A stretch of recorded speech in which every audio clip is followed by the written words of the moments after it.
I'm Nick Peirano. I own Nick's Italian Cafe, downtown McMinnville. And Joan?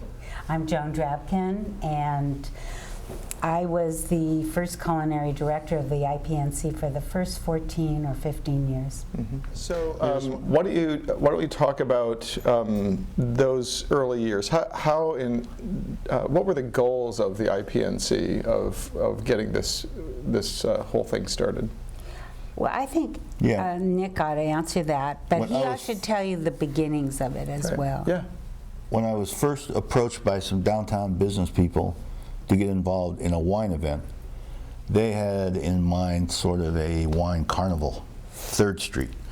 Do it, booths on 3rd Street and this and that. And I talked to some winery people, and they said no. They wanted to do something, if they did anything, they wanted to be as classy as possible. Mm-hmm. So the winery people met with the Downtown Association people and formed a committee from that, which evolved into the governing board of trustees of the IPNC.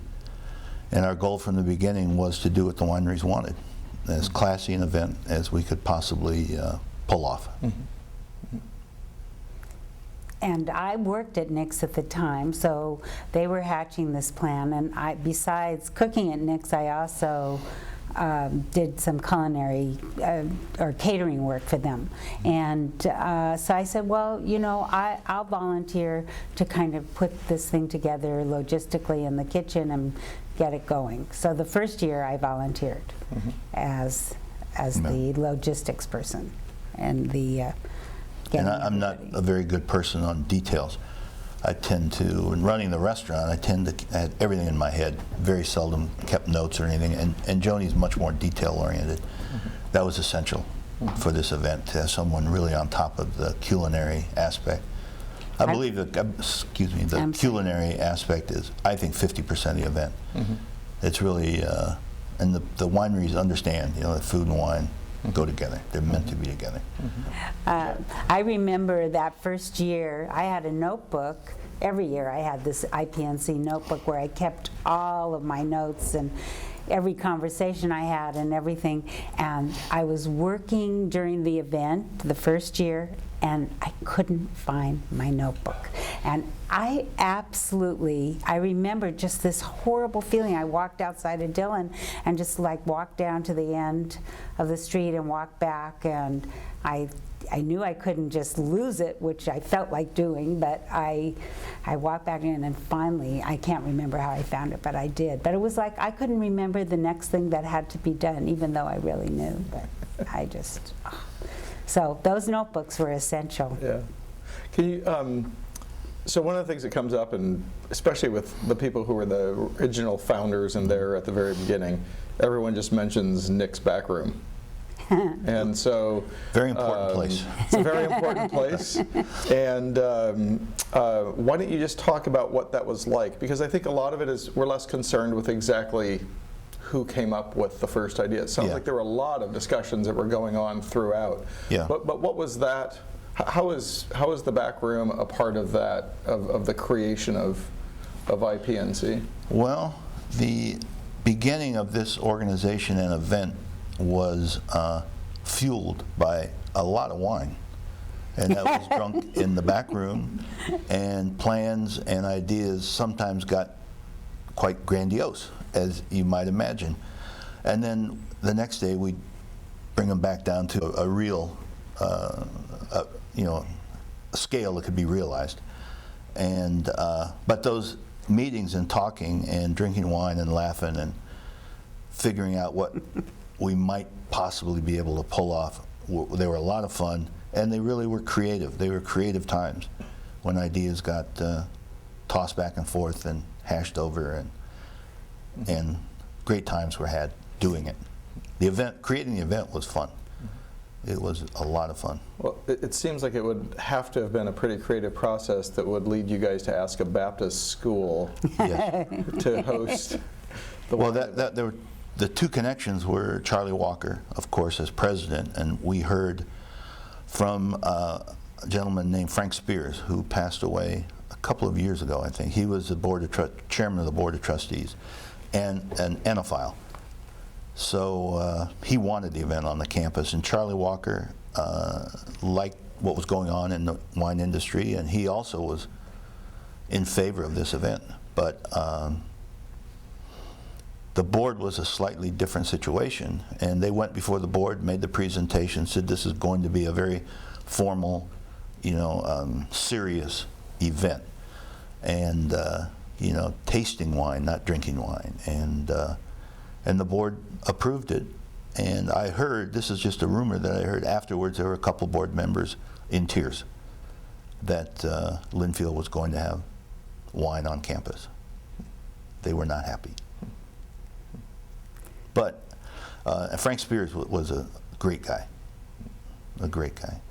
And you should know a little background about Nick's, which is Nick's was the first restaurant that really featured mostly or only Oregon wines, and he really adopted the Oregon wine community, and they him. That was the place everybody hung out, and the back room at Nick's did not resemble the back room as No. it does today. It was quite a different place. Oh yeah, it was just concrete floor and bare walls, and it was until the same year that the event started, the back room turned into a really habitable place. But when we were having these meetings, it was just spare. Yeah, We had a basketball court. there was a basketball hoop on the wall, and so and empty boxes that have been thrown back there. It was quite a different place, because you see it now, you think, oh, the back room, I know that, but you didn't. You don't. Mm-hmm. yeah. So talk about the role of food, and because I think we've talked with a lot of people who really, it's clearly the Pinot Noir event, and yet the food constantly comes up as the way in which. The first year, the food was okay. It was adequate, but I think we learned from that first year that it needed to play a more prominent role. Everyone agreed. They put money in that direction. And since then, I think the food has just been extraordinary. Every year, extraordinary. For that many people, for chefs coming from around the world, really, it's incredible. It used to be that chefs would come from around the world, Alsace, New York, Hawaii, Texas, Robert Del Grande from Texas. And that was fine, but as we evolved, we also became what is now au courant, local, sustainable.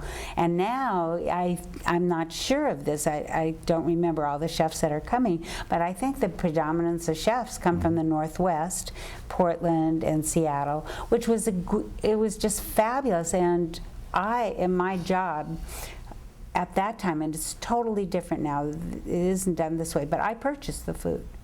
And so part of my job was going to these farms and finding producers and getting the best blackberry and getting pork from John Dine at Carlton before it became Carlton Farms, when it was just, Carlton Packing House. Carlton Packing. And so part of the job that I had, and which I loved, was connecting with all the producers so I could get the best quality ingredients. And I would go a week before. There are walk-ins in Dillon Hall. I would divide them up, put the chef's name, label everything. This is what the kind of detail. Label everything, put it all together, what the chefs needed, put the ones that were coming later in the back, the ones that, get it all organized. And even the dairy products, we made sure they were like from Sunshine, or if we could get them out of Mac, we would as well. So it was a very local, sustainable, fresh, farm-raised, small producers organization way before that has so much currency as it does today. It was great. It was fun. So when would you begin doing all of this? Oh, you took August off. That was the down month, the month I spent with my children, actually. I always would plan a little vacation, everything. Then in September, board meetings would start again, and we would start planning the next year.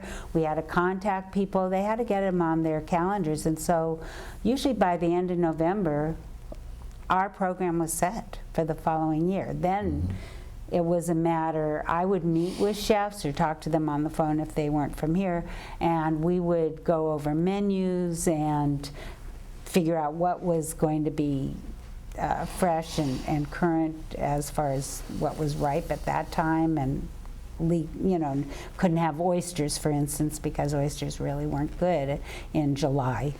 And also to make sure there was no duplication, like if what people had for lunch they weren't going to see again in another form at dinner. So if they had pork at lunch, they were going to have lamb at dinner or beef or something else. And so all of that, and working with the chefs and finding out what they needed. And we didn't have very much money. We didn't have a very big budget. And at times we had to use the Linfield College plates, which was devastating to the chefs. They wanted beautiful china and platters and things like that. So I would go and try to beg platters and things from people in Portland, stores in Portland, that kind of thing.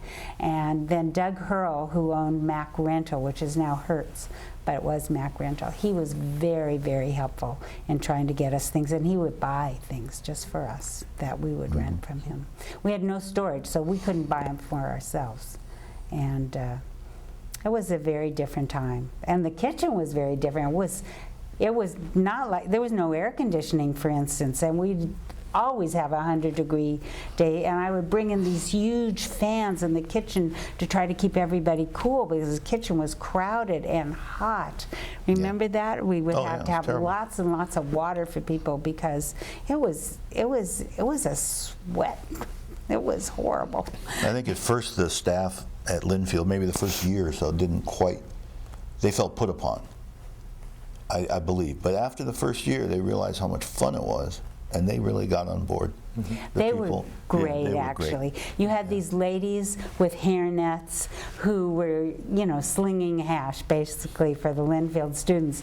And all of a sudden, we're trying to teach them to plate, put this red pepper slice at 5 o'clock, put this peach here at 3 o'clock, and each plate has to look the same, and we want it to look like this painting, basically.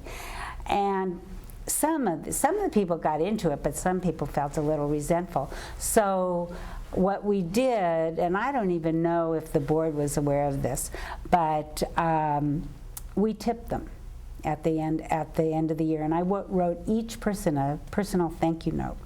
And after we did that, the tipping especially, I think, we'd walk in, big hugs, everybody's, oh, you're here again, very happy to see us.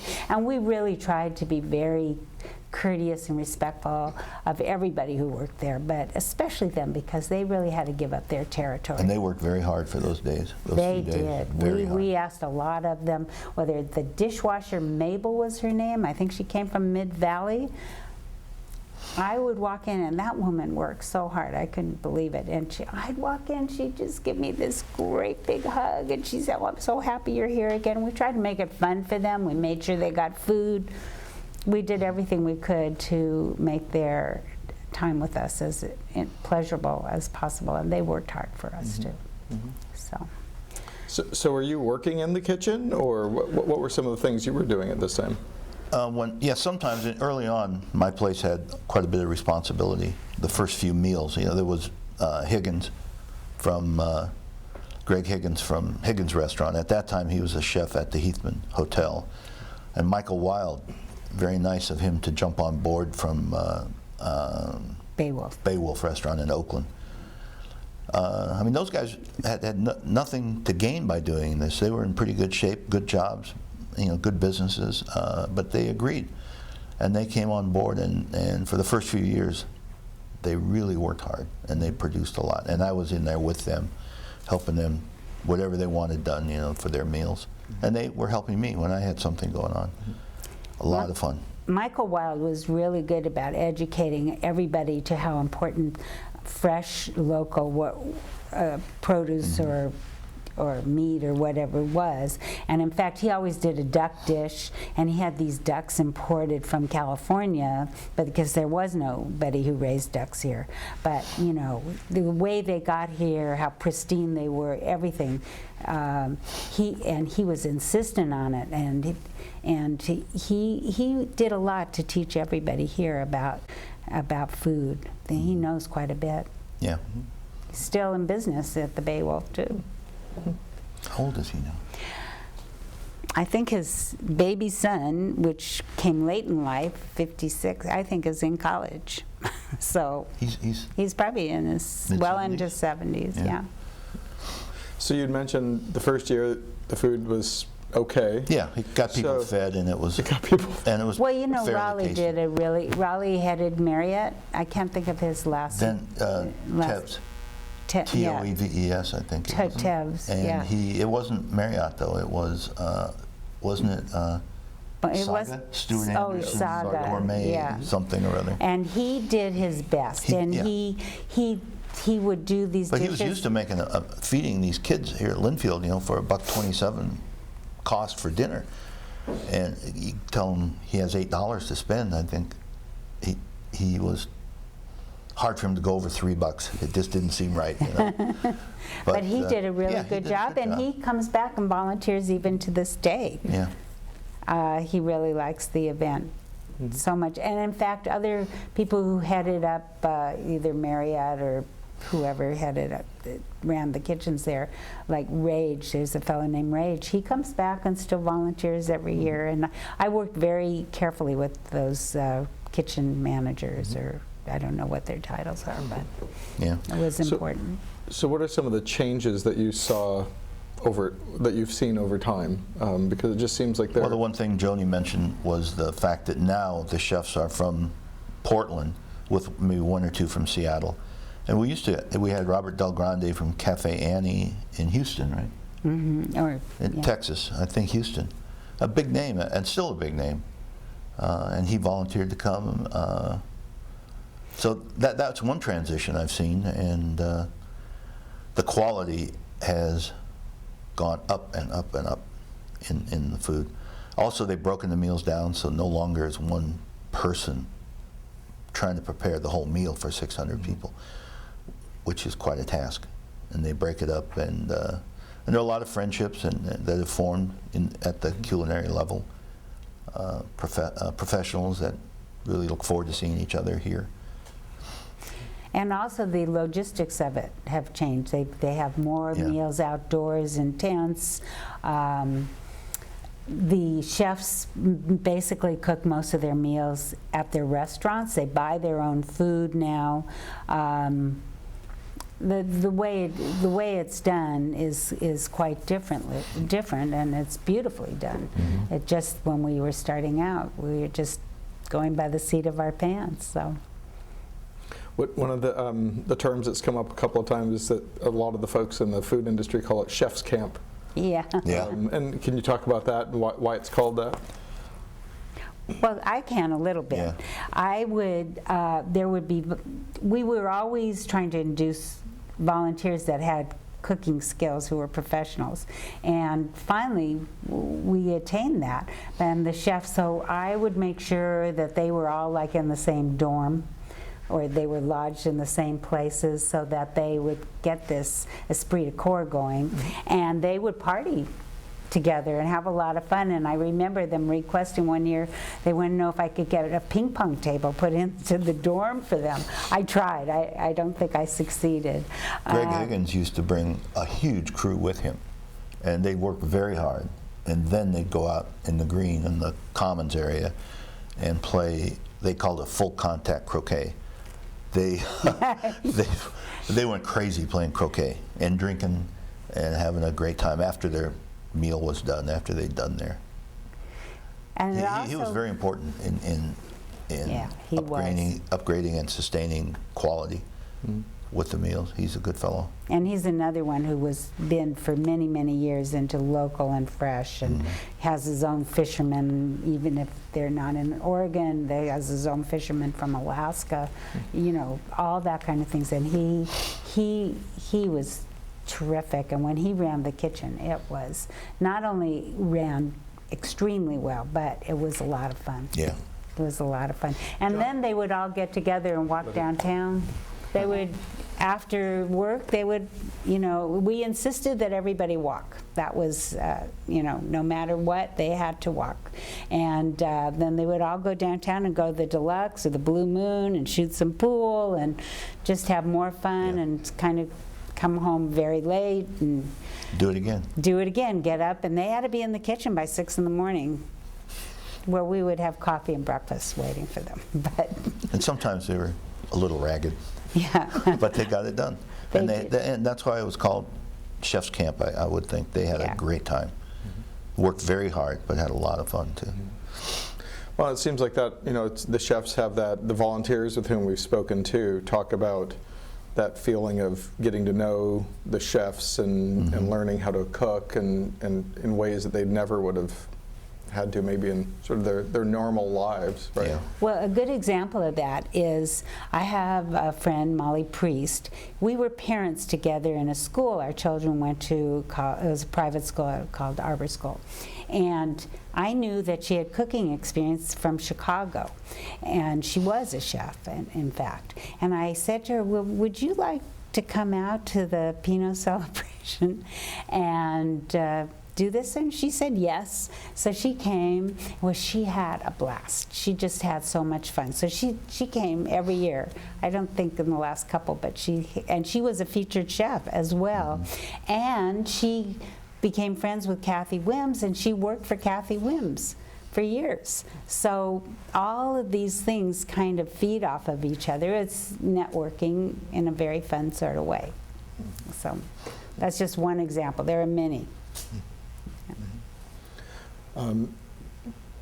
So it sounds like you've also got volunteers coming from all over the McMinnville community. It sounds like there's been a real, I think someone was telling me for a while, the mayor was out there pouring or something or serving, and it just sounds like there's quite this partnership between the wine industry and McMinnville and Linfield. Yeah. Yes. My husband used to do an ice cream cart. So when the buses came back from the wineries, he would be out there peddling ice cream. As the people stepped off the bus, they would get an ice cream from like Cascade Ice Cream Company, which was a local Washington company. And why don't you say what Jules does? Oh, Jules at the time was an attorney in McMinnville. He's retired now. But at the time, he was an attorney, and he had a little bow tie on. He was all dressed up just for the ice cream cart, which Linfield owned, and it was a pedal cart. So that was a lot of fun. People, oh, the ice cream man, and they loved that. And then remember one year there was that spitting contest when they, this was a part of IPNC actually. It was an event with spitting wine and how far you could spit it. So you could see it's a very sophisticated enterprise. I immediately thought back to the classy event that Nick described. Yeah. It insisted it had to be early Well, on. sometimes you have fun. Nick always had great ideas though. He always wanted a Ferris wheel. Remember that? During the salmon bake, to have a Ferris wheel there for everyone to take rides, but I couldn't quite get it past the board. No. I came close. That would have been a coup. But Well, we didn't want it to be staged. We did not want it to be staged. We wanted to have fun. We wanted to be innovative. And I think some of the foods that we served were very innovative. We had foragers who were chefs who would go down to the sea and scrape things off rocks and serve them. Rob Pounding, and also George. He worked for the hotel in Portland and then went to Chicago. But anyway, I mean, it was fascinating. All the things that they came up with. It's people who go into this industry are fun-loving anyway, mostly. A little bit. that's true. That's true. I'm trying to think of the fellow's name. Frank, Hitching Post. Oh, Frank Ostini from the Hitching Post used to drive his wood. He did the salmon bake. You saw the movie Sideways? Yeah, that's a restaurant that's featured. That's his restaurant, and he got into this early on. Volunteered to come and work. I guess it was through Through Michael Wild. He's a Michael good Wild, friend of yeah. Michael Wild's. He used to bring his own wood up because he wanted this kind of California oak. And it's a huge barbecue pit. He'd pull up, behind his truck and work very hard and have a good time. And the Depot Bay people would do the salmon. But Frank always wore like one of those Explorer African helmets. Oh yeah, Pith helmet and like a shirt to match. And that's how you could find him going in the oak grove. That's how he did it. But he was wonderful. Yeah. Just a wonderful, and his food was sensational.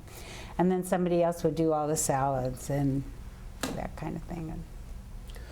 So it seems like the word celebration is kind of a key one here, and we've talked with several people about David Adelsheim and Susan Sokol-Blosser and quite a few people about why they picked that particular word, and then also how it came to be sort of exemplified as over the years in terms of it being a celebration. Can you talk about that notion of a celebration a little bit? My memory of the early meetings was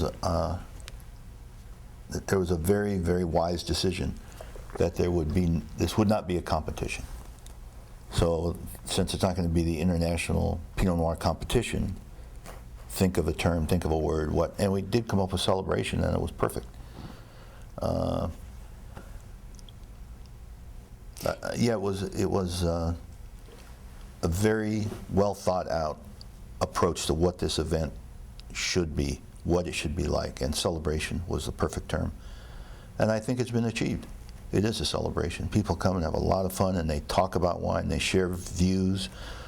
But no one says, this is the best wine here. Or some people might say that, but there is no voting, no nothing, no competition, no losers. No losers. Everyone shows their wine, gets to talk about it. People get to taste everything. An incredible amount of wine from so many parts of the world in one weekend. It is a celebration.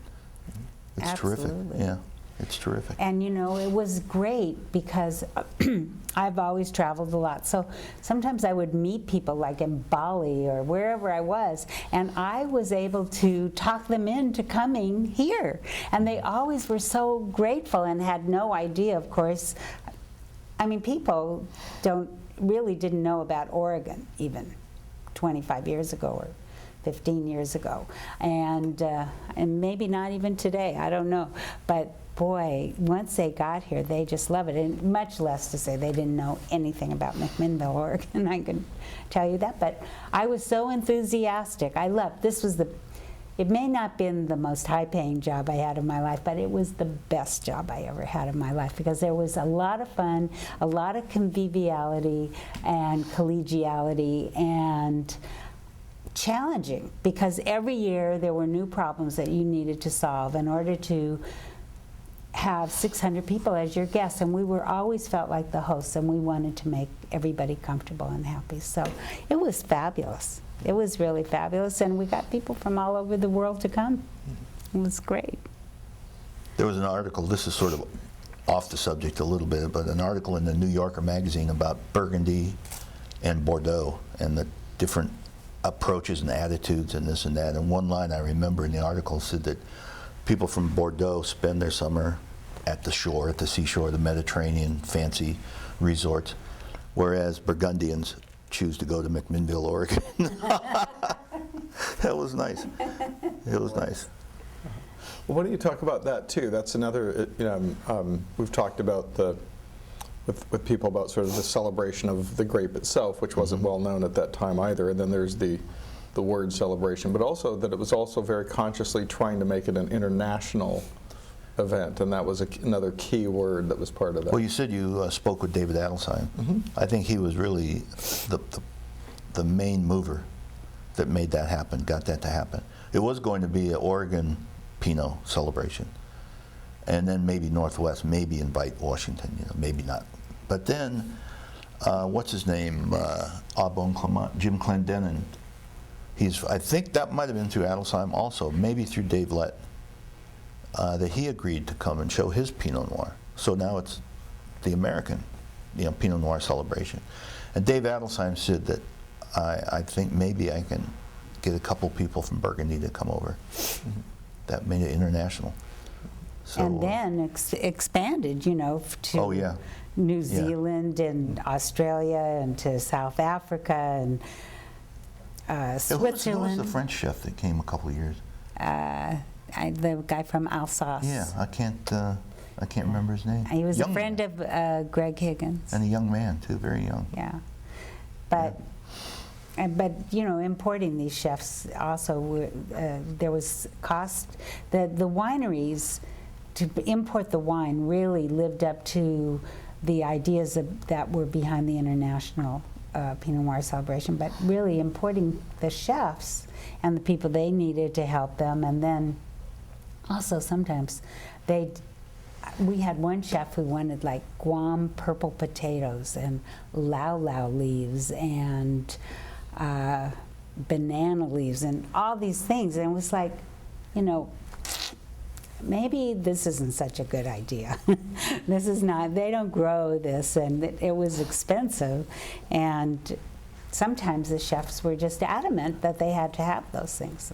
And also the event took on greater importance, and people were vying to be able to cook, to come to this event. Some of them indignant that they hadn't been invited. You know, they thought they were very important, and of course we'd want to have them, and we'd change our whole schedule for the year to include them. Truly happened. You know, you don't want those kind of people. I mean, you really had someone who thought, Yeah. I'm glad I don't remember the name, because I don't want to use it. We're not going to name names here. But yeah, No, but I that mean- did happen, and that's just exactly the kind of people we didn't want. Also, we had a chef once who was supposed to come on a certain day because his event, he had so much time to prepare, and we needed his guidance in order to get everybody working. Well, he decided to come 24 hours later. And nobody knew what to do with his ingredients or how he wanted them. And in the end, my son, who was probably 14, 15, 16 years old at the time, he just, because we were under so much pressure, he just said to him, make something up. And so my son, at that young age, who he later became a chef, you know, was wrapping these, I don't know, he just made it up. So it's kind of, we wanted people who had more heart here, who were more connected here. And it was good. so talk a little bit, you know, one of the things that we've talked quite a bit about with people is the, you know, that there's sort of an educational component to this. Then there are relationships that come out of this. We've had, I think, at least 3 interviews now where people are crediting IPNC with, you know, relationships that got, you know, marriages that started here and that sort of Well, thing. that's Rob and Maria, isn't it? Yeah. Well, that's one of them, and Yeah. actually Jason Lett sort of attributes, you know, he brought his wife to IPNC and didn't really tell her what it was all about, and she was pretty blown away. And well, and then David Adelsheim and his That's right. current partners. So, Yeah. but talk about if you could talk a little bit, whether personally or professionally, what you've taken away from IPNC over the years. There are relationships, it seems, but also just being able to learn from one another. What are some significant things that you've taken away from your involvement?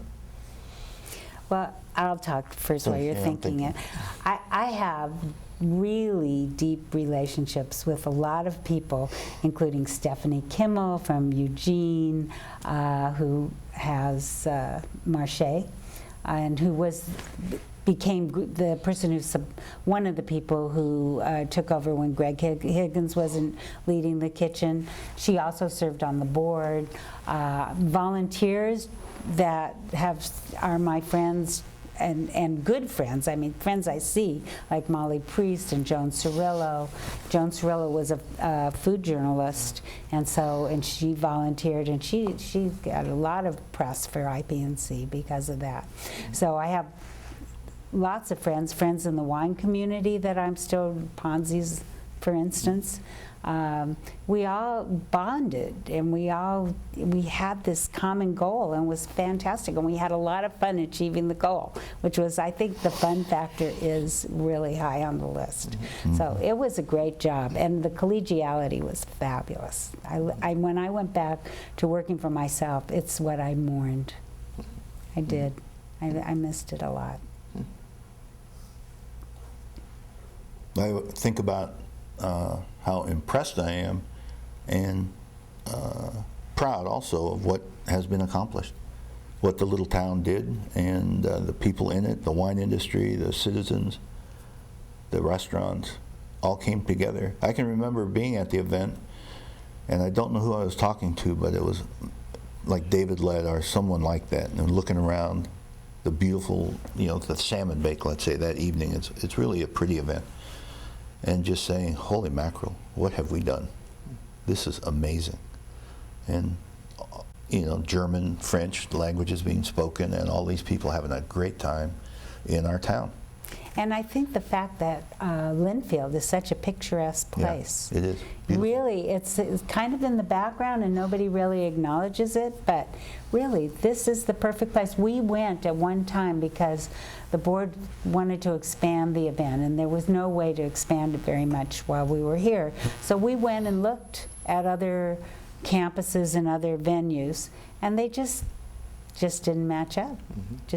And I think it's really important that to keep the event small, because it does lend itself to the friendships and people feeling like they're going to camp and bonding and all of that. But if you get to be really big, like the one in Aspen or something, it's kind of a faceless event then. You're friends with the people you came with, basically. And everybody's doing their own thing. So. Actually, Myron Redford mentioned that sort of comparison with Aspen as well, and one of the things we found in the IPNC archives was his I think it was written on an old image writer printer, his sort of impassioned plea to keep it at Linfield College, and he talks about that relationship, and also that one of it seems like there are many things that make IPNC unique. And one of them is that sort of smallness of it. Yeah. Well, I think that's actually key. One of the keys to it is that even the people who are attending, they make friendships and they like it, and it's very doable. And the fact that even though there's 600, they may be more now, I'm not sure, but there used to be 600. And even if they were broken down to go to wineries and to smaller groups, the groups always came back together, and they were allowed small group interactions and then the larger, and I'm sure you understand that, being the sociologist that you are. But it's, it was great. But all of these factors, all these components really are all important, and in some sense almost equally important. Without the school, it wouldn't have had this uniqueness, without the chefs, without the food, without the incredible wines, all of these things. And I think the boards have been they change all the time, the board does, but people kind of get the message, and they are in there contributing and adding new ideas and fresh ideas all the time, and I think it's still wonderful. I don't know the inner workings now. I remember when that movement was afoot to try to find another place to locate the event, and I didn't like that idea at all. And I was on the board, and I heard this stuff, and so I went, and should not have, but I placed a phone call to Dr. Bull, who was president, Vivian Bull, president of the school, and I said, Vivian, this is what's going on. And she said, well, that can't be, can it? And she took care of it. I think she forced the issue and got the group to sign something that, a contract that they were going to be using the campus for the next 5 years, something like that. And I just saw her. She retired maybe 5 years ago, 8 years ago? I don't know. Time has no meaning. 5 years. 5 years ago. And I just saw her maybe 4 months ago. She was in the restaurant. And I was in the back room. She was in the front. She came back. I was shooting pool, and she came back and gave me a big hug and said, "We're a real good team, aren't we, Nick?" That's what she was referring to. Yeah, that was very nice. We've heard a lot of sort of different stories I think Rob Kowal told one about driving the wine truck across campus and not realizing that a fellow volunteer was in the back looking for wine, and and the wine shifted and they had to dig him out because he'd thrown himself in front of it to save the bottles. There's been some interesting stories about food or near disasters. It seems like people Well, the one manage. Do you have any stories? Well, the you'd one like to- about food that comes to my mind immediately was Robert Del Grande from Texas, and he wanted to do a Southwest themed meal. And he knew he'd have difficulty getting what he needed here, so he bought everything and shipped it. Well, so it would be here ready to go. It never arrived. It never got here. He got here and there was nothing waiting for him. And he's obviously a resilient fellow, because he just said, well, that's the way it is. What can we do? And he figured it out and put on a hell of a meal. We looked all over for ingredients he needed, and we were able to find some actually, but it was driving to Portland to a Mexican grocery store, that kind of thing, Yeah. and he was good. He is actually he did have this magical chemistry with food, and he actually was a PhD. He had a magical chemistry with women. That's what Joni said. Women just followed him around. He was an all-star. They were crazy for him. He was very nice. Yeah. And the other one, I'm sure you heard this from winemakers, but was about the load of wine The from wine that Burgundy got ruined coming that around the froze Cape. going through the canal. Yeah. Yeah, okay, so you know about that. It got put in the wrong refrigeration. Yeah, they cranked it Froze. up going through the Panama Canal too high and froze it. So all the French winemakers had to go taste their wine and see if it was, and it was servable. I knew that myself from my restaurant. I've frozen a few bottles. And, But some had to be air freighted from France, and some people didn't They- want to serve it. Most did, though. So what year was that with Del Grande? What year? Oh my goodness, it started in '87, and that might have been '90 or '91. Do you think? I don't know. I was much younger then. It might have been about '90, I would think. Mm-hmm. Yeah. It was early on. Very I early. think. Yeah. Any other stories you'd like to share? I Well, don't. then there's the Alexis restaurant. They came every year for the brunch on Sunday, and they deep fried calamari with tzatziki sauce, the yogurt, cucumber, garlic. Delicious. And they would come every year, and they also bring like 6 or 8 bottles of ouzo. So in the morning, we could get together in the kitchen, and This is after Saturday night. after Saturday night, we'd meet in the kitchen, and they'd be frying. They brought spanakopita and the calamari, and they'd be deep frying this loads and loads and loads of calamari, and we'd be in the back there with them, talking and laughing and drinking ouzo and drinking eating. ouzo with them and eating calamari. And then working, of course. Yeah. Or Thierry Rotaro from Rovers in Seattle. He used to, on Sunday mornings, everybody's now kind of, we're home, this is it. So he would stand and make foie gras sandwiches for Sunday brunch breakfast for us for the kitchen help, or people working in the kitchen. They weren't really going out. Oh, I love those foie gras sandwiches. They were great. What else? I don't want to tell stories about people sleeping on the front steps of Dillon Hall. Yeah. That kind of thing. But mainly, people worked very hard, but they played very hard as well. And still do, I think. I don't know. You're doing this because it's it's the 25th? The 25th anniversary of IPNC, yeah. That's impressive. Yeah. Yeah. What else can we think about as far as funny stories? I don't know. They're just little things. Well, it's also interesting how I think it's one of the things we talked about with Myron some was also how it's IPNC in terms of the history of Oregon wines and how it's changed the culture of this area, where you now have, they have the Pinot camp, but also if you think of the role of wine and food in downtown McMinnville, I mean, you were there. I came here in '94, and beyond Nick's restaurant, there wasn't a lot, even in '94 still. No. And yet now, I think what were the I second came in foodiest small town. 1971. Well, it was, There was nothing. That was Bon Appetit magazine, I think, and it was towns under 250,000 people, best restaurant towns under 250,000, and we were second, and we're about 32,000 people. That's impressive, and it is impressive to walk down 3rd Street and see where you can go, and you know, Kame and La Rambla and the French restaurant and Thistle, and in a town of 33,000, that's impressive. Mm-hmm. It's terrific. And the wine industry and maybe the event itself has certainly influenced that. I don't think, I've never been in a town this size that offers the variety and the quality in dining.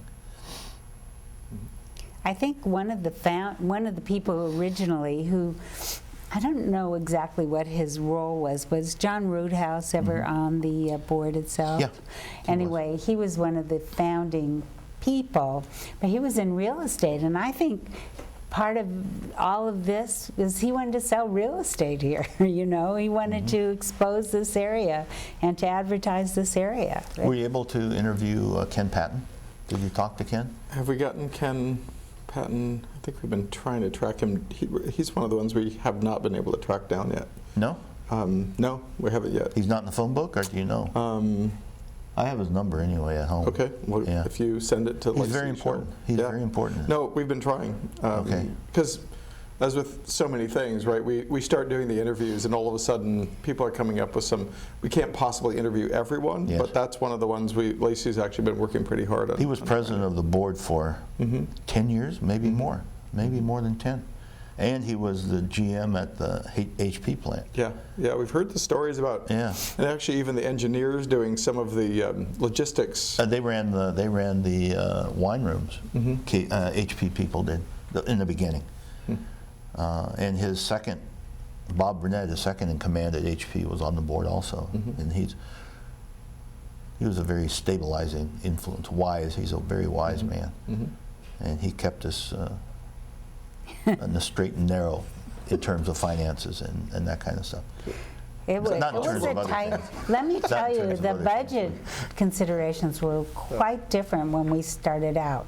Even though we always have sold out, or at least the time I was there, it was always a sellout. But the first year was only 350 people. And the budgets were small. And that's why we couldn't, rent the plates the chefs wanted or whatever. And so not running over budget was really critical to keeping the event going. So any maybe final thoughts on IPNC that you'd like to share with us? We've had a good conversation, I think. So. No, just what I said earlier. I'm very pleased with this event and what the town has done, and I'm proud of it. Very proud of it. Proud that I was part of it, and happy. I had a lot of fun. It's a great memory, And I still, I'm not involved really. The restaurant's doing part of a meal this year, but my daughter and son-in-law really run the place now. I'll be there, but I always at least drive by when the event's going on or walk through just to look at it. And it's great. It's going on just wonderfully.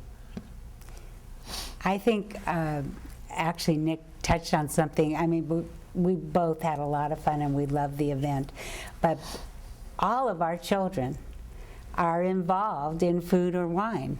And though my daughter does not make Pinot Noir, she is a winemaker. She and my son would come with me. It was in the summer. I didn't have babysitters or anybody. They came with me to work, and they worked. And my son's a chef, and my daughter's a winemaker, so I get a lot of pleasure out of that. But I love the event. I loved my time with the event. As I said, it was the best job I ever had, and I love the friends that I've continued to see and have from those days. We have great memories. Okay, well, thank you very much. I think Thank that's good. you. Good.